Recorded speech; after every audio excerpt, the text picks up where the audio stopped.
Hello বন্ধুরা, good morning. আমার মরিচ গেছে, মরিচ আসছে মাশাআল্লাহ। এখন বেগুনগুলো আজকে নিয়ে ফেলবো।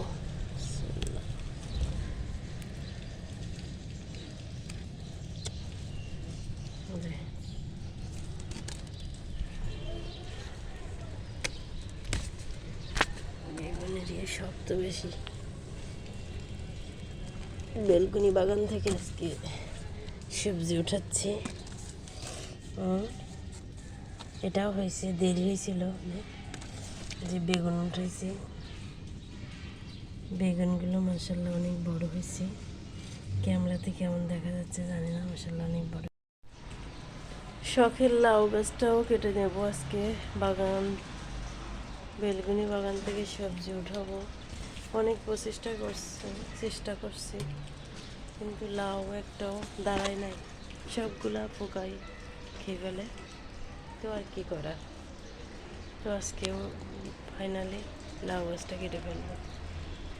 দেখেন আমার লাউ গাছটা মাশাআল্লাহ সুন্দর হয়েছিল, কিন্তু পোকার কারণে লাউটা দাঁড়াইতে পারতেছে না। অনেক বিষও স্প্রে করছিলাম, হচ্ছে না, যার জন্য কেটে। আমার গোলাপে আবার সবগুলো কলি আসতেছে। যে এটাও, এদিকে এটাও আসছে। ফাইনালি লাউ শাকগুলো কেটে ফেলছি। গাছটা সব ডগাতে দেখেন লাউ আসছে। এদিকেও এই যে লাউ আসছে, কি আর করার। না দাঁড়াইলে আর কি করবো, যাও একবারের মতো হবে, রান্না করে খেয়ে ফেলতে বলবো আজকে, কিছু করার নাই।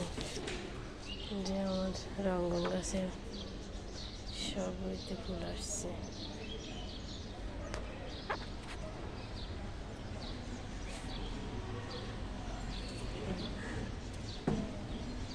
আর এদিকে এটা শুকিয়ে গেছে, নিচের থেকে আবার এই বাড়ি যাচ্ছে।